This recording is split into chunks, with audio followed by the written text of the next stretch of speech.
故事劇場《植物的成長》反映我們的情感與努力。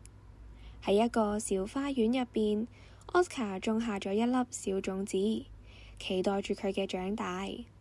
每一日佢都好細心咁幫佢淋水同埋施肥，但係佢有時都會因為學校嘅考試而感到焦慮。於是 Oscar 都開始觀察到小種子喺佢嘅情緒之下影響都變得有少少萎縮啊。佢意識到自己嘅情感係會影響植物嘅生長情況，於是佢開始調整心情，鼓勵自己好似對待嗰粒小種子一樣。